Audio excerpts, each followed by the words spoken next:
ஏராளமான கட்டளைகளையும் சில எச்சரிக்கைகளையும் செய்திருப்பதை நாம் பார்க்க முடிகிறது. அந்த எச்சரிக்கைகளில் மிக முக்கியமான ஒரு எச்சரிக்கை என்னவென்று சொன்னால், கடன் சம்பந்தமாக நபிகள் நாயகம் ஸல்லல்லாஹு அலைஹி வஸல்லம் அவர்கள் எச்சரிக்கை செய்திருக்கிறார்கள். அன்னை ஆயிஷா ரலியல்லாஹு அன்ஹா அறிவிக்கக்கூடிய செய்தி, நபிகள் நாயகம் ஸல்லல்லாஹு அலைஹி வஸல்லம் அவர்களிடத்திலே, நீங்கள் அதிகம் கடனில் இருந்து பாதுகாப்பு தேடுகிறீர்களே, அதற்கு என்ன காரணம் என்று கேட்கப்பட்டது. அதற்கு நபிகள் நாயகம் ஸல்லல்லாஹு அலைஹி வஸல்லம் அவர்கள் சொன்னார்கள், ஒரு மனிதன் கடன் விட்டு விட்டானால் அவன் பொய் சொல்லக்கூடியவனாகவும் வாக்குறுதி மீறக்கூடியவனாகவும் ஆகிவிடுகிறான் என்று சொல்லக்கூடிய செய்தியை பார்க்கிறோம். ஒரு மனிதனுடைய வாழ்க்கையிலே கடன் என்பது வந்துவிட்டால் கிட்டத்தட்ட அவனுடைய வாழ்க்கையினுடைய ஏராளமான சந்தோஷங்கள் அழிந்து ஒவ்வொரு நாளும் அவனுடைய வாழ்க்கையினுடைய எழுதல் என்பது துக்கத்தில் தான் எழக்கூடிய நிலை இருக்கும். ஏராளமான துன்பங்களுக்கும் பிரச்சனைகளுக்கும் கவலைகளுக்கும் காரணம் என்பது ஒரு மனிதன் தன்னுடைய வாழ்க்கையில் தானாக ஏற்படுத்தி கொண்ட கடனும் ஒரு காரணம். அதனால தான் நபிகள் நாயகம் ஸல்லல்லாஹு அலைஹி வஸல்லம் அவர்கள் அல்லாஹும்ம இன்னி அஊது பிக்க மினல் மஅஸமி வல் மஹ்ரமி, கடனில் இருந்தும் பாவத்தில் இருந்தும் உன்னிடத்திலே நான் பாதுகாப்பு தேடுகிறேன் என்று நபிகள் நாயகம் ஸல்லல்லாஹு அலைஹி வஸல்லம் அவர்கள் அதிகம் இந்த துஆவை செய்த ஒரு நிலையை பார்க்கிறோம். தஜ்ஜாலுடைய குழப்பங்களில் இருந்து பாதுகாப்பு கூடிய இறைவா, கபருடைய வேதனையில் இருந்து, வாழும் போதும் மரணிக்கும் போதும் ஏற்படக்கூடிய குழப்பங்களில் இருந்து பாதுகாப்பு கூடிய இறைவா என்று கேட்டதோடு அல்லாமல், இறைவா கடனில் இருந்து எனக்கு பாதுகாப்பு கொடு என்று நபிகள் நாயகம் ஸல்லல்லாஹு அலைஹி வஸல்லம் அவர்கள் கேட்க நமக்கு வலியுறுத்தியிருக்கிறார்கள். அதே போல நபிகள் நாயகம் ஸல்லல்லாஹு அலைஹி வஸல்லம் அவர்கள் சொல்கிறார்கள், ஷஹீதுடைய அந்தஸ்தில் ஒருத்தர் மௌத்தாகிறார், அவருடைய எல்லா பாவங்களையும் அல்லாஹ் மன்னிக்கிறான். ஒருத்தர் ஷஹீதாக இருக்கிறார், ஷஹீதுடைய அந்தஸ்தில ஒரு உயிரையே தியாகம் செய்கிறார், அல்லாஹ்வுக்காண்டி உயிரையே தியாகம் செய்த அவருக்கு அல்லாஹ் ரப்பல் ஆலமீன் அவருடைய எல்லா பாவங்களையும் மன்னிச்சிருவான், கடனை தவிர என்று நபிகள் நாயகம் ஸல்லல்லாஹு அலைஹி வஸல்லம் அவர்கள் சொல்லக்கூடிய நிலையை பார்க்கிறோம். ஆனால் இன்றைக்கு நீங்கள் எடுத்துக்கொண்டால், கடன் ஏதோ ஒரு தேவைக்காக கடன் வாங்கினா பரவாயில்லை, ஒரு முக்கியமான ஒரு தேவையாக இருக்கிறது, அல்லது ஒரு உயிர் போற காரியமாக இருக்கிறது, அல்லது ஒரு முக்கியமான ஒரு தேவைக்கு கடனாக ஒரு பொருளாதாரத்தை வாங்கினால் அதுல தவறு கண்டுபிடிக்க முடியாது. ஆனால் இன்றைக்கு நிலைமை எப்படி இருக்குன்னு சொன்னால், தன்னுடைய ஆசைக்காகவும் தன்னுடைய மற்ற இதை பெருக்கிக் கொள்வதற்காகவும் மனிதர்கள் அதிகமான பேர் என்ன செய்யறாங்கன்னா கடன் வாங்கக்கூடிய நிலையை பார்க்கிறோம். நபிகள் நாயகம் ஸல்லல்லாஹு அலைஹி வஸல்லம் அவர்கள் நிறைய விஷயத்துல கடனை பற்றி எச்சரிக்கை செஞ்சிருக்கிறாங்க. ஜனாசா கொண்டு வரப்படும், இறை நம்பிக்கையாளர்களுடைய ஜனாசா கொண்டு வரப்படும் போது நபிகள் நாயகம் ஸல்லல்லாஹு அலைஹி வஸல்லம் முதலில் கேட்கக்கூடிய கேள்வி என்னன்னு சொன்னால், இந்த ஜனாசாவுக்கு ஏதாவது கடன் இருக்குதா, மௌத்தான இவர்களுக்கு ஏதாவது கடன் இருக்குதா அப்படின்னு கேட்பாங்க. அப்போ சகாபாக்கள் என்ன சொல்லுவாங்க, ஆமா ஒரு 30 திரகம் இருக்கிறது, ஒரு 50 திரகம் இருக்கிறது, இவ்வளவு கடன் இருக்குன்னு சொன்னால், சல்லு அலா சாயிதிக்கும், உங்களுடைய தோழருக்கு நீங்கள் தொழு வச்சுக்காங்க, நான் தொழு வைக்க மாட்டேன் அப்படின்னு ஓரமா நின்றுவாங்க. உடனே சகாபாக்கள் என்ன செய்வாங்க தெரியுமா, அப்போ ரசூலுல்லாஹ் தொழுவ வச்சு அவங்க நன்மையை கிடைக்கணும் என்பதற்காக ஒவ்வொரு சகாபாக்களும் போட்டி போட்டுக்கொண்டு இந்த கடனை நான் ஏற்றுக்கொள்கிறேன். ரசூலுல்லாஹ் காலத்தில் ஒரு சகாபியுடைய ஜனாசாவுக்கு அபு கத்தாதா என்ற ஒரு சகாபி இந்த கடனை நான் பொறுப்பேற்றுக் கொள்கிறேன், ரசூலுல்லாஹ் நீங்க தொழ வைங்க, அவர் கடன் இல்லாமல் மௌத்தாகட்டும் என்று ஒரு நிலையை ஏற்படுத்திய விஷயத்தை பார்க்கிறோம். அப்ப நம்மள பல பேர் எப்படி இருக்காங்கன்னு சொன்னால், வாழும்போது எப்படியாவது எந்த நிலையிலாவது யார் இடத்திலேயாவது கடனை வாங்கி அதை செஞ்சிடலாம் இதை செஞ்சிடலாம் எந்த அளவுக்கு பள்ளிக்கூடத்தில் சேர்ப்பதற்கு 50,000 ரூபாய் 1 லட்சம் ரூபாய் கடன் வாங்கப்படுகிறது. ஒரு பள்ளிக்கூடத்தில் எல்கேஜில சேர்க்கிறதுக்கு யூகேஜில சேர்க்கிறதுக்கு 1 லட்சம் ரூபாய் கடன் வாங்கி அவன் என்ன செய்ய, அந்த கையில எந்த காசும் கிடையாது, ஆனா கடன் வாங்கி அந்த பள்ளிக்கூடத்தில் சேர்க்கக்கூடிய நிலையை பார்க்கிறோம். அது மாதிரி பெருநாளுக்கு ட்ரெஸ் எடுக்கிறதா, ஒரு துணி ஆடைகள் தேவைப்படுதா, இருக்கிற காசை வச்சு அந்த ஆடைகளை எடுப்போம் என்ற நிலை இல்லாமல் எப்படி செய்யறாங்கன்னா, அவர்கள் எடுத்தார்கள் இவர்கள் எடுத்தார்கள், நானும் எடுக்கிறேன் 10,000 வாங்கி 20,000 வாங்கி 50,000 வாங்கி 1 லட்சம் ரூபாயை வாங்கி என்று சொல்லி ஒரு தொகையை வாங்கினா அதை கட்டுவதற்குண்டான கொடுப்பதற்குண்டான நிலையில் நாம் இருக்கிறோமா என்று நாம நினைத்து கூட பார்க்காமல் தாராளமாக கடன் வாங்கக்கூடிய நிலையை நம்ம பார்க்கிறோம். நபிகள் நாயகம் ஸல்லல்லாஹு அலைஹி வஸல்லம் அவர்கள் கடன் விஷயத்தில் அதிகம் எச்சரிக்கை செய்யறாங்க. எந்த அளவுக்கு என்று சொன்னால், இஸ்ரவேலில் ஒருத்தர் இருந்தார். அந்த மனிதர் என்னன்னு சொன்னால், ஒருத்தர் போய் கடன் வாங்குகிறார். கடன் கேட்கும் போது அந்த கடன் கொடுக்கக்கூடிய நிலையில யாரும் சாட்சியாக இல்லை. இப்படி சாட்சியாக இல்லாத போது அல்லாஹுவை சாட்சி வச்சு நான் அவன் கடன் கேட்கிறேன், கடன் கூட நான் கரெக்டா தந்துருதேன் அப்படின்னு சொல்லிட்டு அந்த கடனை அவர் வாங்குகிறார். வாங்கிவிட்டு அவர் கடல் கடந்து ஒரு பயணத்தில் போய் கடனை திரும்ப கொடுக்கக்கூடிய நிலையில் அவர் இல்லை. ஏன்னா கடல் கடந்து வர முடியல, அவரால் வர முடியல. பணம் இருக்குது, 1000 திர்ஹம் இருக்கிறது, ஆனால் அதை கொடுப்பதற்குண்டான அந்த கடல் பயணத்தில் வர முடியாத நிலையில் அவர் என்ன செய்யறாருன்னா, ஒரு பலகையை எடுத்து அந்த பலகையை கிழிச்சு அதுக்குள்ள அந்த 1000 திர்ஹத்தை போட்டு அல்லாஹ்வை சாட்சியாக வச்சுதான் நான் வாங்கினேன், இறைவா நீ சாட்சி, உன்னை சாட்சியாக வைத்து இந்த கடனை வாங்கினேன், அதனால் இதை நீ அவரிடத்தில் கொண்டு போய் சேர்த்துன்னு சொல்லி அந்த பலகையை தூக்கி கடலை தூக்கி வீசுறார். அதே மாதிரி அந்த பக்கம் கடன் கொடுத்தவர் அப்படியே போனவர், ஒரு நல்ல மரம் கிடைச்சது, வீட்டுக்கு கொண்டு போய் சமையலுக்கு யூஸ் பண்ணலாம் அப்படின்னு சொல்லிட்டு கொண்டு போன, உள்ள கிழிச்சா உள்ள 1000 திர்ஹம் இருக்கிறது. அதுல ஒரு கடிதமும் இருக்கிறது, இந்த மாதிரி எனக்கு கடன் கொடுக்கப்பட்டது, நான் தந்து சேர்க்குவதற்கு என்னால் முடியல, அதனால நான் இந்த இதை போட்டிருக்கிறேன் என்று சொன்ன ஒரு செய்தியை நபிகள் நாயகம் ஸல்லல்லாஹு அலைஹி வஸல்லம் அவர்கள் நமக்கு சொல்லக்கூடிய நிலையை பார்க்கிறோம். அப்ப இதுல என்ன விளங்குது அப்படின்னு சொன்னால், கடன் வாங்கினால் அதை கொடுக்கக்கூடியவர்களாக இருக்க வேண்டும். எந்த நேரத்திலையும் அதுல நம்ம கொடுத்துக்கிட்டே இருக்கணும். ஆக நம்ம கடன் வாங்கிட்டோம், எப்படியாவது கொடுக்கணும், இதை வச்சுக்கிட்டு நம்ம சந்தோஷமாக மகிழ்ச்சியாக ஆடம்பரமாக ஆனந்தமாக இருந்து கொண்டால் நாளை மறுமையில் அல்லாஹ் ரப்பல் ஆலமீன் கேள்வி கேட்பான். அந்த நிலையில நம்ம மாட்டிக்கிடுவோம். நபிகள் நாயகம் ஸல்லல்லாஹு அலைஹி வஸல்லம் சொல்றாங்க, செல்வந்தனாக இருந்து கொண்டு ஒருவன் கடனை இழுத்தடித்தால் அது அநீதியாகும். நீங்க பார்க்கலாம், செல்வந்தனாக இருந்துகிட்டு அவன் காசை கொடுக்க மாட்டான், இவன் காரு பங்களா அது இதுன்னு எல்லாம் வாங்கிட்டு சந்தோஷமா இருப்பான். கடன் கொடுத்தவன் ஓட்டாண்டியா இருப்பான், அவனால முடியாது, அவன் போய் கேட்பான், எப்பா கடனை கொடுப்பா, நான் தானே கொடுத்தேன் உனக்கு, காசை கொடுப்பான்னு கேட்டா இவன் என்னன்னா, நாளைக்கு வா, நாளை கழிச்சு வா, 10 நாள் வா, அது போய் கேட்டனா நீ யாரை வேணாலும் கூட்டிட்டு வா என்ற நிலையில் இழுத்தடிக்கக்கூடிய நிலையெல்லாம் இருந்தால் நபிகள் நாயகம் ஸல்லல்லாஹு அலைஹி வஸல்லம் சொல்றாங்க, இது மிகப்பெரிய அநீதி. அந்த மாதிரி என்ன செய்யக்கூடாது, கடனை வாங்கினால் திரும்பி கொடுங்க, கரெக்டா கொடுங்க. எந்த அளவுக்கு என்று சொன்னால், நபிகள் நாயகம் ஸல்லல்லாஹு அலைஹி வஸல்லம் சொல்றாங்க, ஒருவர் கடன் வாங்குகிறார், ஏதாவது ஒரு தேவைக்கு கடன் வாங்குகிறார். அப்படி வாங்கும் போது கடனை திரும்பி கொடுக்கிற எண்ணத்தில் அவர் வாங்குறார். நியத்தை சொல்றாங்க, இன்னமல் ஆமாலு பின் நியாத், செயல்கள் அனைத்தும் எண்ணங்களை பொறுத்துதாங்கிற மாதிரி ரசூல்லா சொல்றாங்க. திரும்ப கொடுக்கணுங்கிற எண்ணத்தோட ஒருத்தர் கடன் வாங்குறார். அப்படி எண்ணத்தோட வாங்கினா அவர் சார்பாக அல்லாஹ் அந்த கடனை திரும்ப கொடுத்து விடுவான்.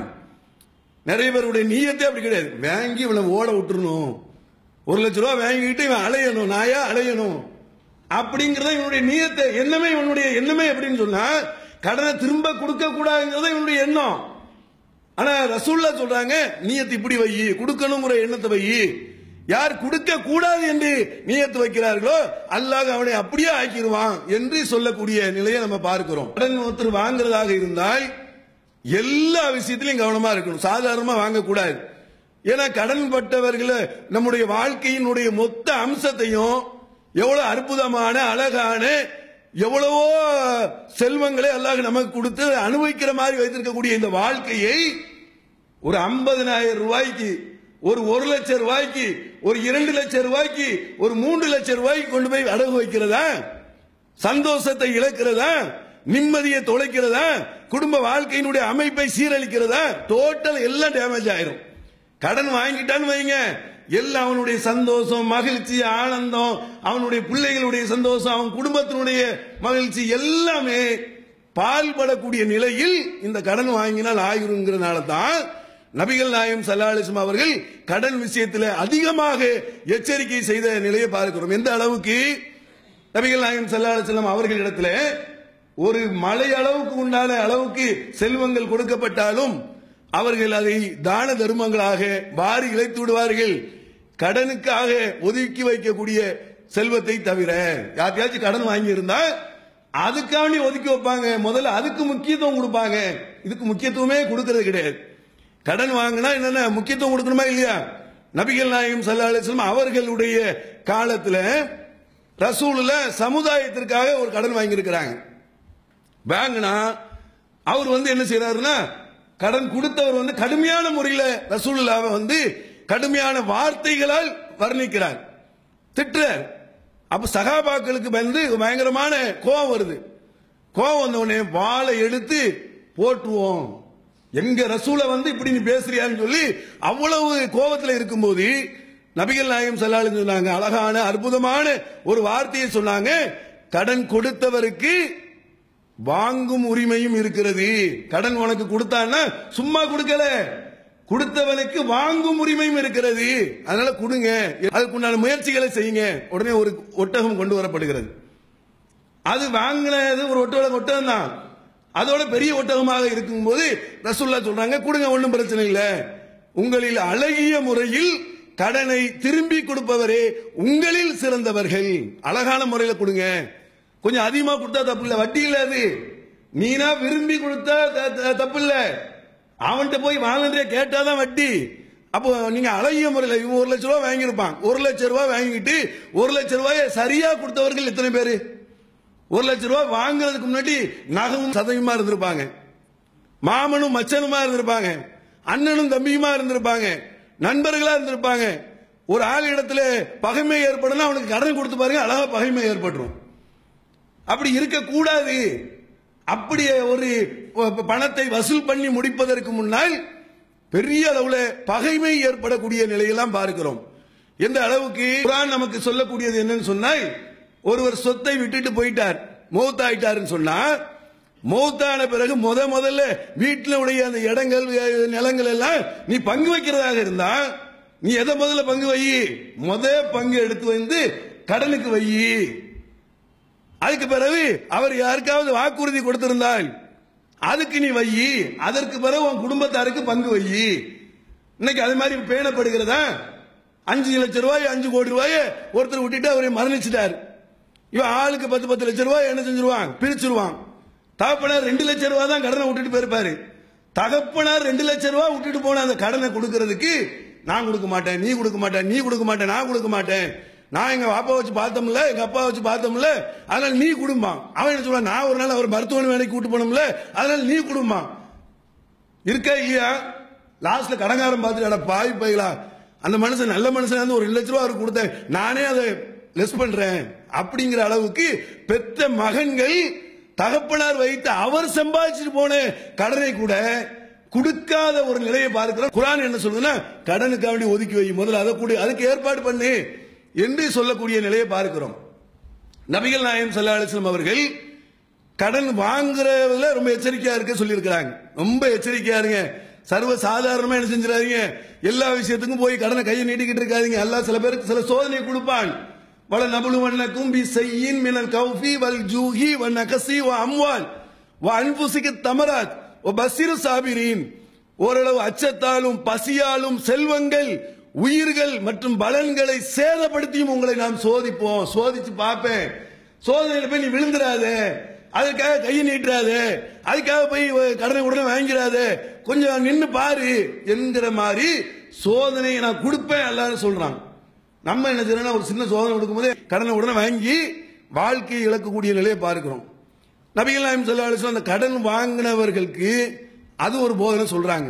ரெண்டாவது என்னன்னா, கடன் கொடுத்தார்ல அவருக்கும் சில போதனைகளை சொல்றாங்க.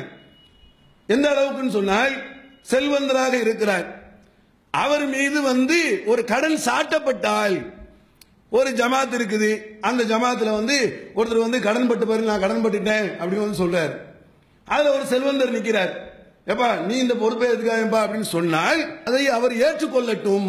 நபிகள் நாயகம் ஸல்லல்லாஹு அலைஹி வஸல்லம் சொல்றாங்க, உனக்கு கொடுத்துருக்கானா இல்லையா வாய்ப்பு, நீ அதை ஏத்துக்க, அது நன்மையாயிரும். எந்த அளவுக்கு நபிகள் நாயகம் ஸல்லல்லாஹு அலைஹி வஸல்லம் சொல்றாங்க, இஸ்ரவேலில் ஒருத்தர் இருந்தார், முந்தைய காலத்தில் ஒருத்தர் இருந்தார், ஒரு வியாபாரி.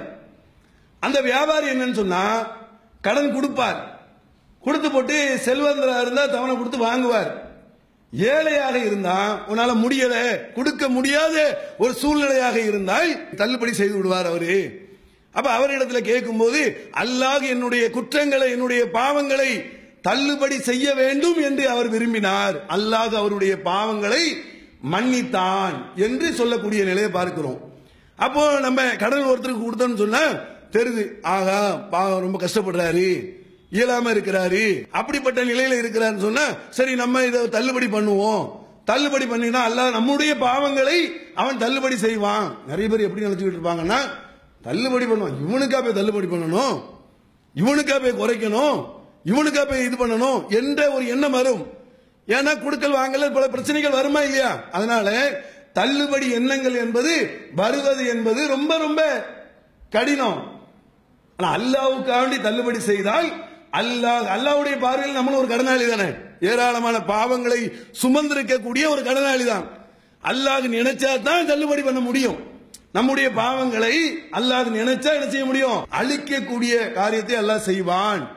அதனால அல்லாஹ்விடத்துல பாவங்கள் மன்னிக்கப்பட வேண்டும் என்று சொன்னால் தள்ளுபடி செய்யக்கூடிய ஒரு நிலையை நம்ம உருவாக்கி கொள்ள வேண்டும்.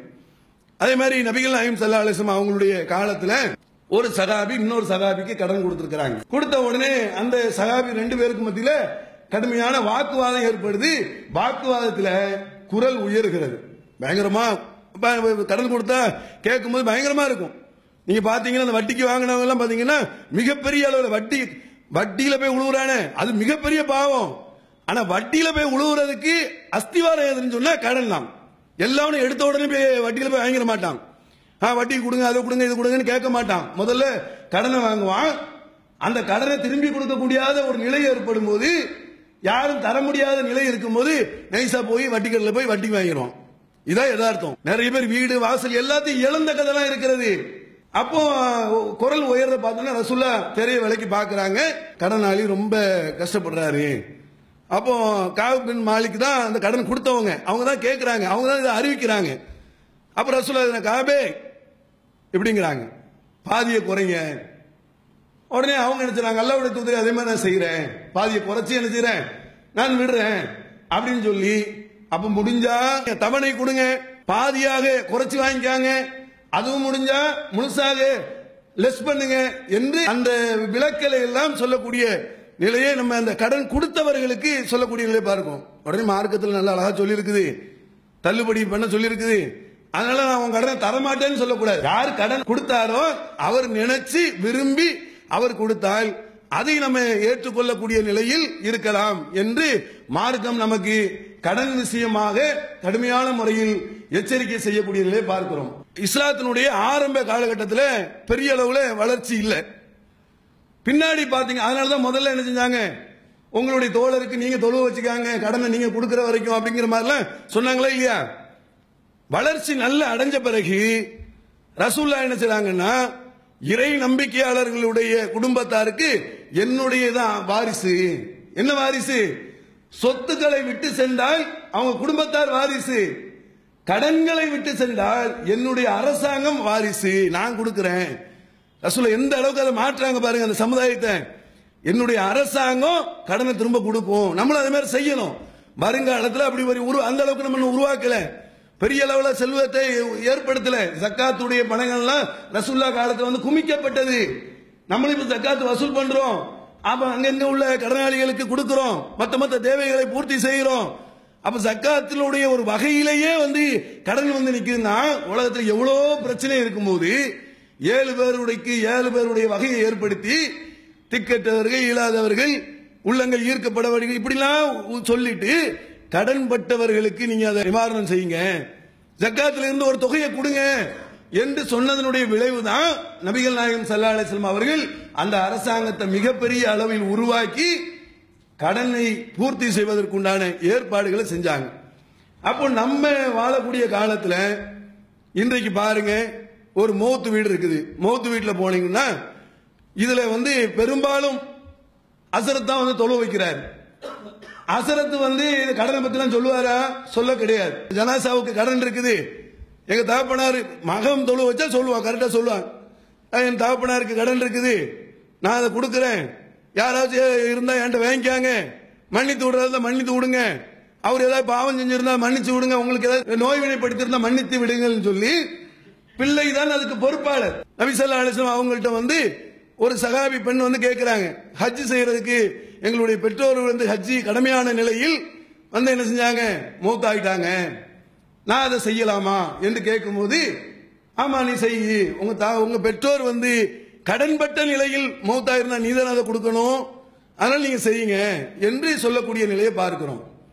அதே மாதிரி ஜாபீர் ரலியல்லாஹு அவர்கள் சொல்றாங்க, என்னுடைய தகப்பனார் உஹது போருக்கு முத நாள் என்னை அழைத்து சொன்னாங்க, மகனே ஜாபீரே, நாளைக்கு உஹது போர்ல முதலில் கொல்லப்படக்கூடியவனாக நான் இருப்பேன், அப்படி நான் கருதுகிறேன்.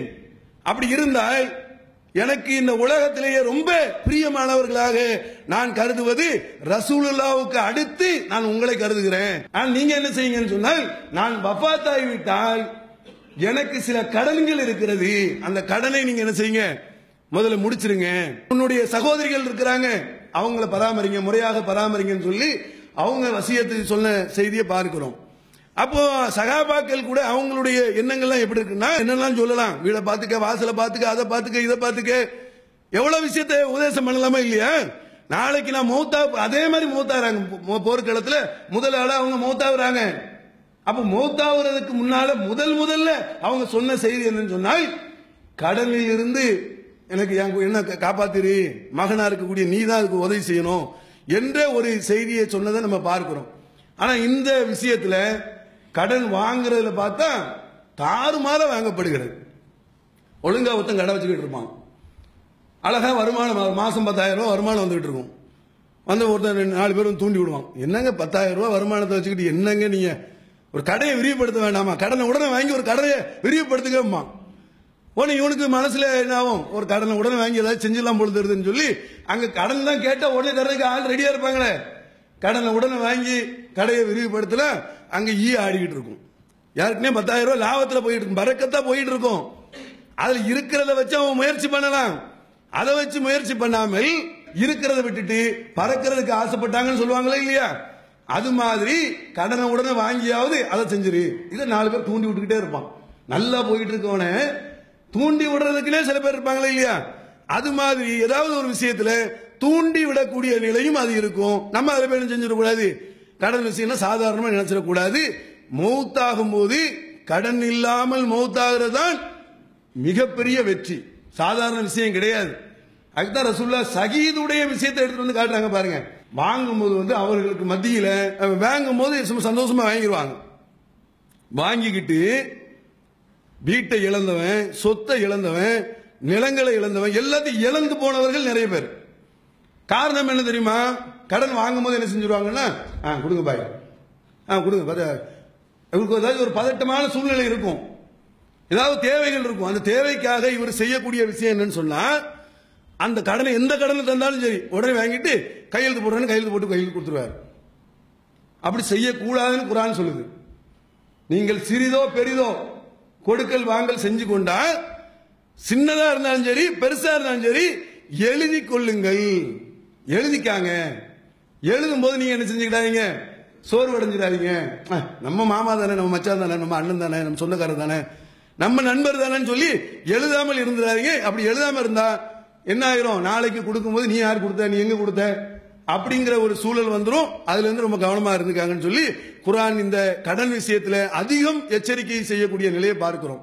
அந்த கடனில் இருந்து பாதுகாப்பு பெற்ற நன்மக்களாக அல்லாஹ் ரப்பல் ஆலமீன் நம் அனைவரையும் ஆக்கி அருள் புரிவானாக என்று கூறி முதல் அமர்வை நிறைவு செய்கிறேன். அல்ஹம்துலில்லாஹ். இந்த ரமலான் மாதத்திலே நாம் நோன்பு வைத்த நிலையில் அந்த நோம்பில் நாம் செய்த ஒரு சில தவறுகள் மன்னிக்கப்படுவதற்காக நபிகள் நாயகம் ஸல்லல்லாஹு அலைஹி வஸல்லம் அவர்கள் ஃபித்ரா என்ற ஒரு கடமையை நமக்கு சொல்லியிருக்கிறார்கள். வீட்டில் உள்ள அனைவர் மீதும் அது கடமை. சிறுவர் பெரியவர் ஆண்கள் பெண்கள் எல்லாருக்குமே அந்த ஃபித்ரா என்ற தொகையை நம்ம கொடுக்கணும். அதுல என்ன அப்படின்னு சொன்னா, ஒரு சாவு அளவுக்கு நீங்க கொடுங்க அப்படின்னு இருக்கிறாங்க. ஒரு சாவு என்பது நம்ம கையில 4 அளவுக்கு அளந்து போடுறது. 4 தடவை அளந்து போட்டா ஒரு சாவுன்னு அர்த்தம். அப்ப அது கிட்டத்தட்ட ஒரு 2.5 கிலோ வரும் அப்படின்னு சொல்லி கணித்து அதற்கான ஒரு ஃபித்ரா தொகைகளை அறிவித்திருக்கிறார்கள். தனிப்பட்ட முறையில் கொடுத்தா யாராவது ஒரே ஆளை எல்லா வீட்லயுமே வசூல் பண்ணிட்டு போயிடுவாங்க. அந்த காலத்தில் அப்படித்தானே. நம்ம இப்போ ஒரு அறிவிப்பு செஞ்சு ரசூலுல்லாஹ்வுடைய வழிமுறை பிரகாரம் அறிவிப்பு செஞ்சு ஜமாத்து சார்பாக அறிவிப்பு செஞ்சு அதை மொத்தமா வசூல் பண்ணி எல்லா ஏழைகளை பார்த்து கொடுக்குறோம். ஆனா பல இடங்கள் எப்படி இருக்குன்னா, ஒரே ஆள் எல்லார் வீட்லயுமே வசூல் பண்ணிட்டு போயிடுவாரு. அப்ப அதுக்காக நம்ம என்ன அறிவிப்பு செஞ்சிருக்கோம்னு சொன்னால், நீங்க இந்த 130 ரூபாயில இருந்து 150 ரூபாய்க்குள்ள ஒரு தொகையை நீங்க நிர்ணயம் செய்து இதன் அடிப்படையில் இந்த என்ன செய்யுங்க, ஃபித்ரா தொகையை கொடுங்க. அப்படி ஒரு ஆள் இப்போ உதாரணத்துக்கு 50 ரூபாய் அரிசி சாப்பிட்றாருன்னா 50 50 100 125 ரூபா. அப்போ ஒரு 5 ரூபா அது தர்மம் ஆயிரும். அதிகப்படியா கொடுத்தா அது நன்மை தானே. ஒரு 40 ரூபா சாப்பிட்றா 100 ரூபா ஆகும். அதிகப்படியா கொடுத்தாருன்னா அது தர்மம். இல்ல அவர் 100 ரூபா கொடுத்தாலும் போதும். அவர் கணக்கு பண்ணி இது நம்ம 40 ரூபா அரிசி சாப்பிடுறோம், அப்ப 40 40 80 ஒரு 20 100 ரூபா கொடுத்தா அது மார்க் அடிப்படையில் கடமையாயிரும். 20 ரூபா எக்ஸ்ட்ரா கொடுத்தா அது தர்மமாக ஆகிவிடும். ஏன்னா நம்ம ஒரு வீட்டுக்கு கொடுக்கும் போது அரிசியை மட்டும் கொடுக்கறது இல்லை, அரிசி சமையலுக்கு உண்டான எல்லா வகைக்கு உண்டான தேவையான பொருட்களையும் சேர்த்து தான் என்ன செய்யறோம், ஒரு 200 ரூபாயிலிருந்து 350 ரூபாய்க்கு உண்டான பொருளை நம்ம கொடுக்கிறோம். அப்ப அந்த மாதிரி கொடுப்பதனால நமக்கு கடமையான ஒரு பொருளாதாரங்கிறது குறிப்பிட்ட ஒரு அமௌண்ட், அதற்கு மேல உள்ளது தர்மம் என்ற ஒரு நிலையில் ஆயிரும். அதனால கண்டிப்பாக நம்ம என்ன செஞ்சோம், நம்ம கனெக்ட் பண்ணி நம்மளால இயன்ற அளவுக்கு அதை உடனடியாக கொடுத்தா தான் அதற்குண்டான பொருளாதாரத்தை வசூல் பண்ணி என்னென்ன தேவைகள் எவ்வளவு வசூல் ஆகிருக்குது, எவ்வளவு பேருக்கு கொண்டு கொடுக்கணும், அந்த ஆர்டர் பண்றதெல்லாம் இருக்குமா இல்லையா. ஏன்னா பிறநாள் தொழுகைக்கு முன்னால நம்ம அதை கொடுத்துடணும். அப்ப அந்த மாதிரி உடனடியாக கொடுப்பதற்கு உண்டான முறையான காரியங்களை செய்து அல்லா இடத்துல நன்மை பெறக்கூடிய நன்மக்களாக அல்லாஹ் ரப்பல் ஆலமீன் நம் அனைவரையும் ஆக்கி அருள் புரிவானாக என்று கூறி விடைபெறுகிறேன். வாகுதானா அல்ஹம்துலில்லாஹ்.